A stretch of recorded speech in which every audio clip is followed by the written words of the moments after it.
My fiancée demanded we merge finances for total trust after I inherited $250K, but I knew the truth and exposed her cruel plan with her own words. It's legally half yours once we're married.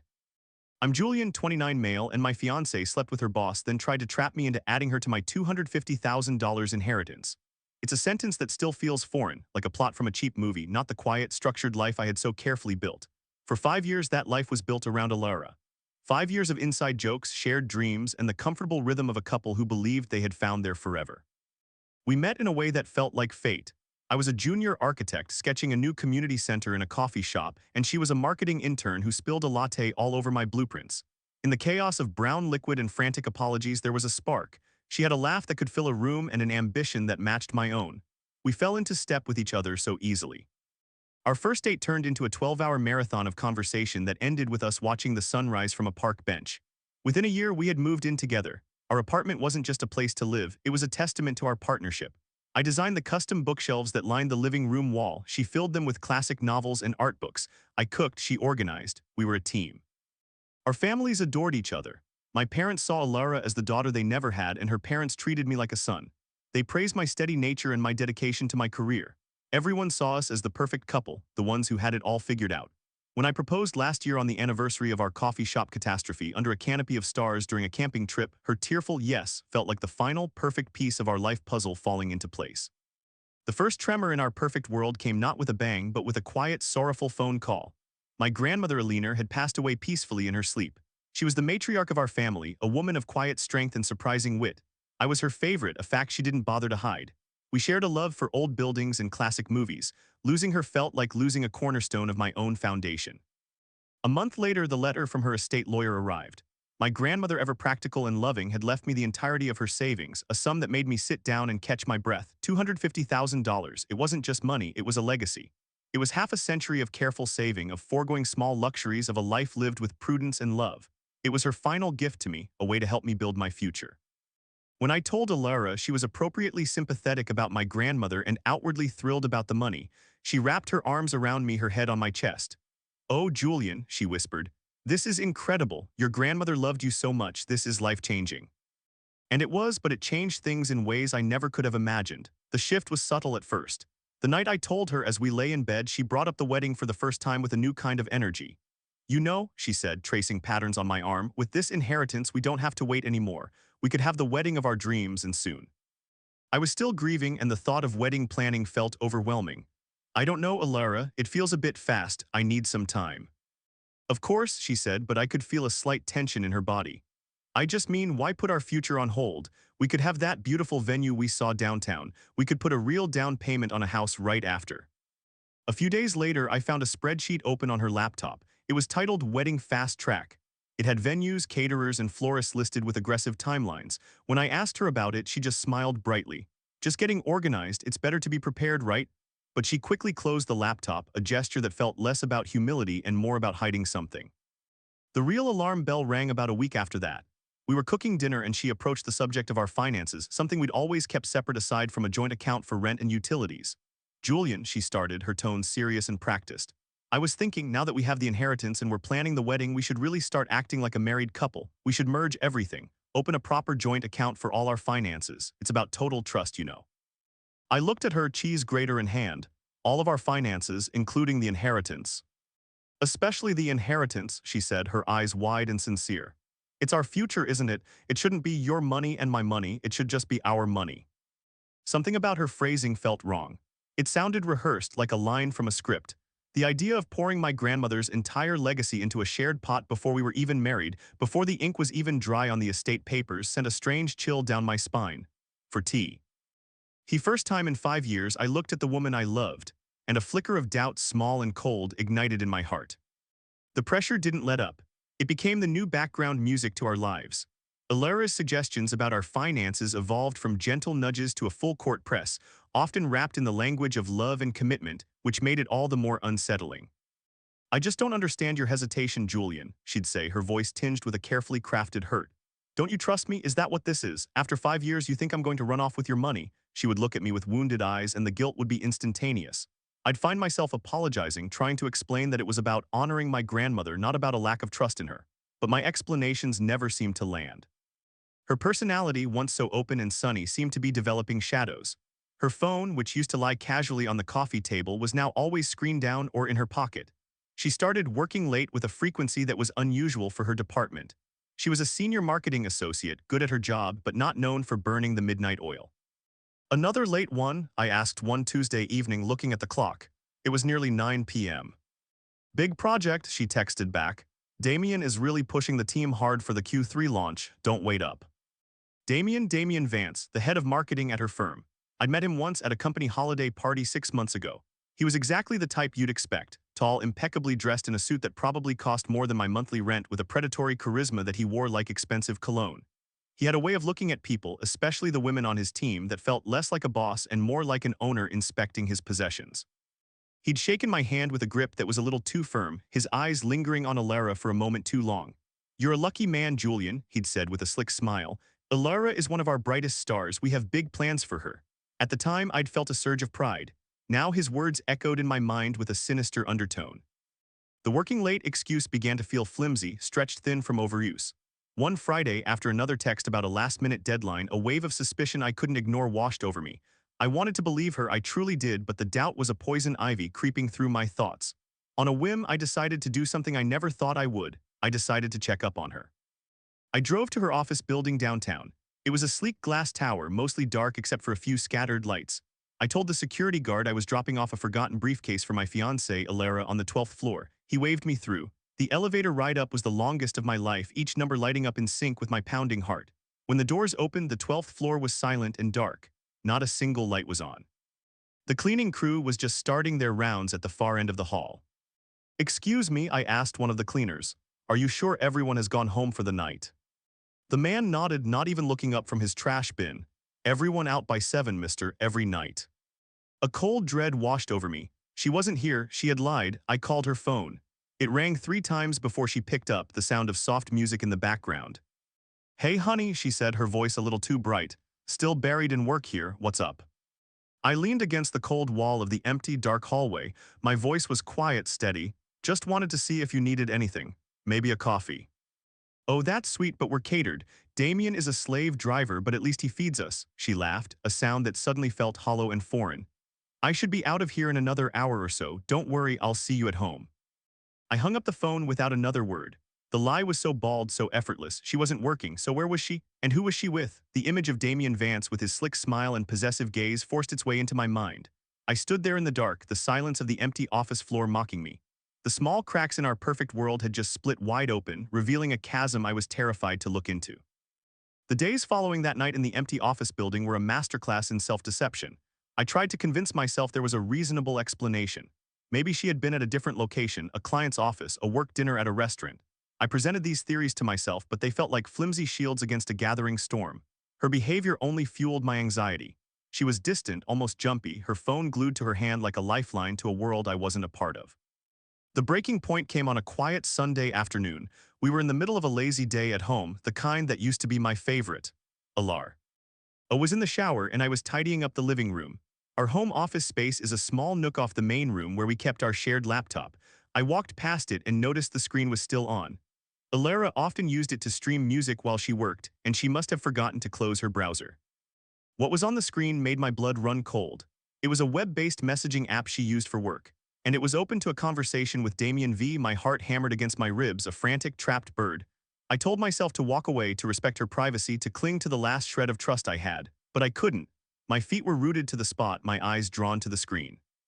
The last few messages were right there, stark and undeniable. "Damien V, last night was incredible. Can't stop thinking about you." "Alara, me neither. I felt so bad lying to Julian, but it was worth it." My breath hitched. Last night was Friday, the night she was supposedly working late. The night I stood in her dark, empty office. The lie was no longer just a suspicion, it was a confirmed fact, glowing in blue and gray bubbles on a laptop screen. But it got worse. I felt a morbid, self-destructive curiosity, and my hand, seemingly with a will of its own, used the trackpad to scroll up. I had to know, I had to see it all. The conversation went back weeks, a secret history of our life unraveling in reverse. There were flirtatious comments, plans for clandestine meetings disguised as work events, and declarations of feelings that made my stomach turn. But then I found it, the part that turned my grief into ice-cold rage, the part that showed me this wasn't just a simple, foolish affair. It was a conspiracy. The messages were from 3 weeks ago, right after I had told Alara about the inheritance. Damien V, so the architect is officially a rich man. 250K is a nice little nest egg. Alara, don't call him that, and it's not his, it's ours, or it will be. Damien V, is he going for it, the joint account? Alara, he's hesitant, he's sentimental about his grandmother, I'm working on it though, I'm laying the total trust angle on thick. He's a good man, he'll come around, he's too blinded by love to see anything else. Damien V, just get it done, Alara. Once the wedding is over and that money is in a joint account, it's legally half yours. Then we'll have all the funding we need to start our own consulting firm. No more answering to anyone, it's the final piece of the puzzle. Alara, don't worry, I know what I'm doing, he won't suspect a thing. I physically recoiled from the laptop, a strangled noise escaping my throat. I stumbled back and sank into a chair, my head in my hands. The world had tilted on its axis. The betrayal was so much deeper, so much more venomous than I could have ever imagined. She hadn't just cheated on me, she was playing me. My grief, my love, my trust, they were all just tools for her, levers to be pulled to get to my grandmother's legacy. Damien Vance wasn't just her lover, he was her business partner in a plot to defraud me. The woman I had loved for 5 years, the woman I was going to marry, didn't exist. She was a phantom. In her place was a cold, calculating stranger who saw me as a mark. The sound of the shower turning off upstairs jolted me back to reality. In that moment, something inside me shifted. The heartbreak was still there, a massive gaping wound. But beneath it, a new feeling began to crystallize, a cold, hard, unyielding resolve. She thought I was blinded by love. She was about to find out just how clearly I could see. When Alara came downstairs, wrapped in a towel, her hair damp, she was smiling. It was a relaxed, easy smile, the smile of someone who believes they have the world on a string. "Hey you," she said, coming over to kiss my cheek. "What do you want for dinner?" I flinched internally but forced a placid expression. It was the first act in a play I hadn't known I'd be staring in. My mind was a maelstrom of raw emotion. I wanted to scream. I wanted to take the laptop and smash it against the wall. I wanted to confront her, to show her the messages, to watch her perfect, smiling face crumble. But the words from the screen echoed in my head. He's too blinded by love to see anything else. That single sentence stopped me. A simple confrontation felt like a victory for them. It would be messy, emotional, and she would twist it, play the victim, maybe even try to gaslight me into believing I had misunderstood. No, they had written a script where I was the fool. It was time to rewrite the ending. A cold, diamond-hard clarity cut through the rage. She didn't just break my heart, she insulted my intelligence. She had conspired to steal a legacy left to me by the woman I cherished most. This wasn't a crime of passion, it was a premeditated emotional and financial heist. And for that, she didn't deserve a shouting match. She deserved a lesson. She deserved to have her see. Our fully constructed plan detonated in her face, publicly and spectacularly. As I looked at her, pretending to mull over dinner options, the plan began to form piece by piece like one of my architectural blueprints. They wanted me to play the part of the trusting, foolish fiancé. Fine. I would give them the performance of a lifetime. "Let's order in Thai," I said, my voice remarkably steady. "And you know what? You were right." Her eyes lit up with a flicker of triumphant curiosity. "Right about what?" "The joint account," I said, looking her straight in the eye. "It's time, we're getting married, it's about total trust. Let's go to the bank on Tuesday and get it all set up." The smile that broke across her face was blinding. It was pure, undisguised victory. "Oh, Julian, I knew you'd understand. This is the best decision for our future, you'll see." She hugged me tightly, and I had to fight every instinct to pull away in revulsion. I just stood there, patting her back, a Judas in my own home. That night after she fell asleep, I went back to the laptop. I took my phone and photographed every single incriminating message, saving them to a secure, password-protected folder in a cloud service she knew nothing about. This was just the beginning. I needed more than just text messages. I needed undeniable, ironclad proof. The next day, I purchased a small, high-quality voice-activated recorder, the kind journalists use. It was tiny, easily concealable. I knew that in our state, it was legal to record a conversation as long as one party consented, and I was that one party. I started carrying it with me. My performance began in earnest. I became the most enthusiastic fiancé imaginable. I brought home wedding magazines. I booked an appointment at the bank for Tuesday, just as I'd promised. I started talking about our future house, asking her opinion on neighborhoods. The change in her was immediate and profound. With my newfound compliance, she dropped her guard completely. She became more affectionate, more relaxed, convinced she had won. Her smugness was a tangible thing, and she started talking. A few days later, with the recorder safely in my shirt pocket, I brought up the engagement party. "You know," I said, "if we're fast-tracking the wedding, we should have a proper engagement party. A big one, to celebrate with all our friends and family." She seized the idea with greedy enthusiasm. Yes, that's brilliant. We could book the rooftop lounge at the Callaway. It's so chic. And we have to invite everyone. My parents, your parents, our friends from college. Oh, and I have to invite my boss, Damien. He's been such a mentor to me. The casual way she dropped his name, the architect of my misery, made my jaw tighten, but I just smiled. Of course, the more the merrier. The conversation about the bank account was the real prize. As we sat on the couch one evening, I broached the subject again, my heart pounding.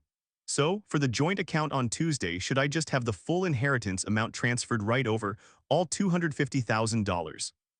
I could almost see the dollar signs in her eyes. Yes, absolutely, she said, her voice smooth as silk. It's cleaner that way. We can use it as our primary account for all the wedding deposits.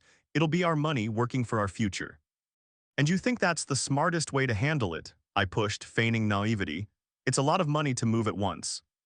It's the ultimate sign of trust, Julian, she said, taking my hand. Her touch felt like ice.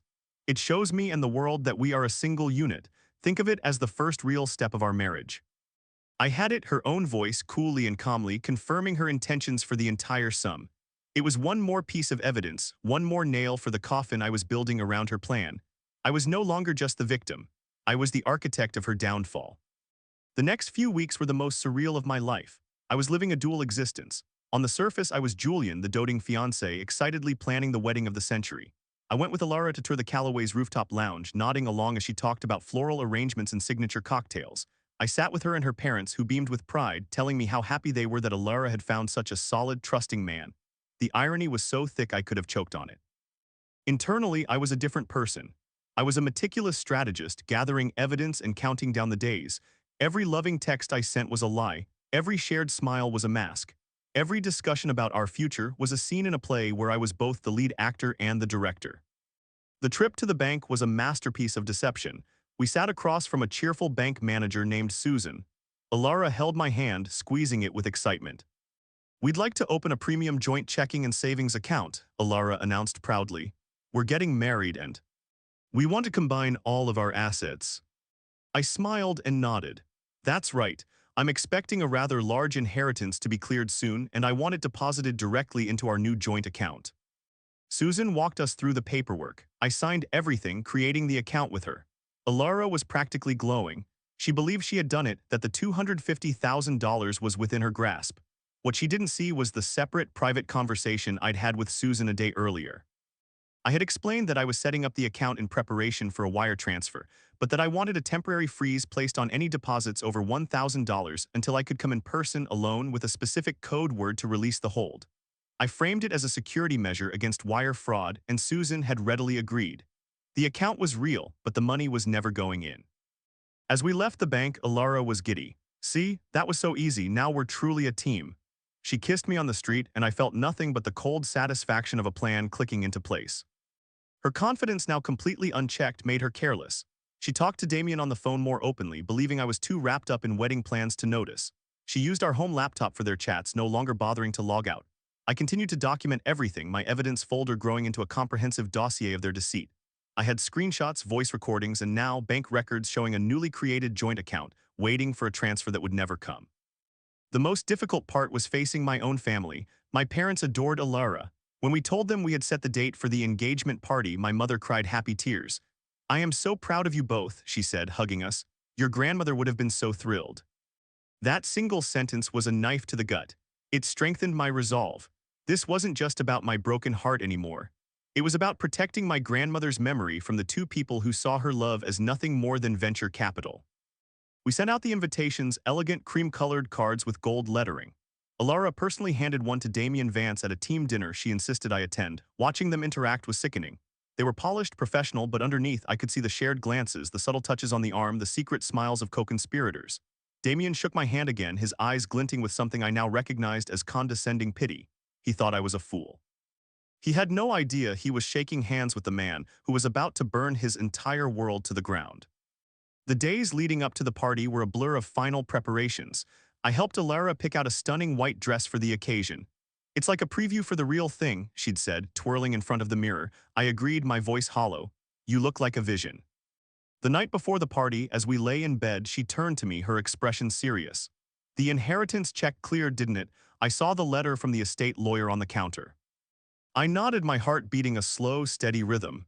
It did. It's in my personal account now. You'll transfer it to the joint account tomorrow, right? She asked, a slight edge to her voice. Before the party, it would feel so symbolic, a new start for us, celebrated with everyone.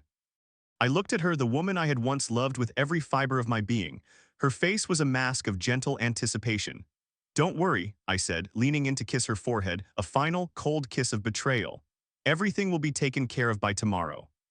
The Callaway's rooftop lounge was exactly as Alara had envisioned, a glittering jewel box suspended against the city skyline. Soft music drifted from hidden speakers, mingling with the murmur of conversation and the clinking of glasses. String lights crisscrossed overhead, casting a warm, romantic glow on the 70 or so guests. Our friends, our families, her colleagues, they were all there, smiling, laughing, celebrating us. Alara was radiant. She moved through the crowd in her white dress, a queen in her court, accepting compliments and congratulations. She held my hand, her touch possessive, her smile brilliant. To everyone there, we were the image of happiness, a couple on the brink of a beautiful future. I spotted Damien Vance near the bar, holding a glass of scotch. He was talking to Alara's father, looking completely at ease, a shark swimming in a sunlit pool. He caught my eye and gave me a small, confident nod, a gesture that said, "Welcome to the club." The arrogance was breathtaking. I played my part, I smiled, I shook hands.